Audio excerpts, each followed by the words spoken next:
Craving satisfied na naman tayo. Kalamay na 3 ingredients lang ang kailangan. Una, magluto muna tayo ng latik na ilalagay natin sa ibabaw ng kalamay. Kailangan natin dyan ng coconut cream. Lutuin lang ito hanggang sa lumapot at hanggang sa maging golden brown na ang crust ng ating coconut cream. Siyempre, haluin paminsan-minsan para hindi masunog ang ilalim at iset aside muna. Sa malaking non-stick pan naman, maglagay ng 2 cans of coconut milk. Kapag malapit ng kumulo, ilagay na ang 2 cups of glutinous rice flour. Haluin hanggang sa matunaw. Ito yung part na mawo-workout talaga ang braso mo.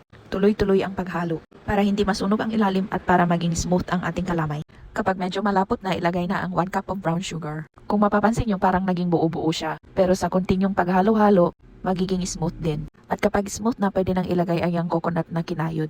Ito ay optional lamang. Haluin lang hanggang sa mag-spread out ang coconut. At ayan, super sticky na ang kalamay. Pwede na yan. I-transfer na sa pan na pinahiran ng mantika ng ating latik. Gumamit ng non-stick spatula para maging smooth ang ibabaw. At pwede nang ilagay ang toppings na latik sa ibabaw.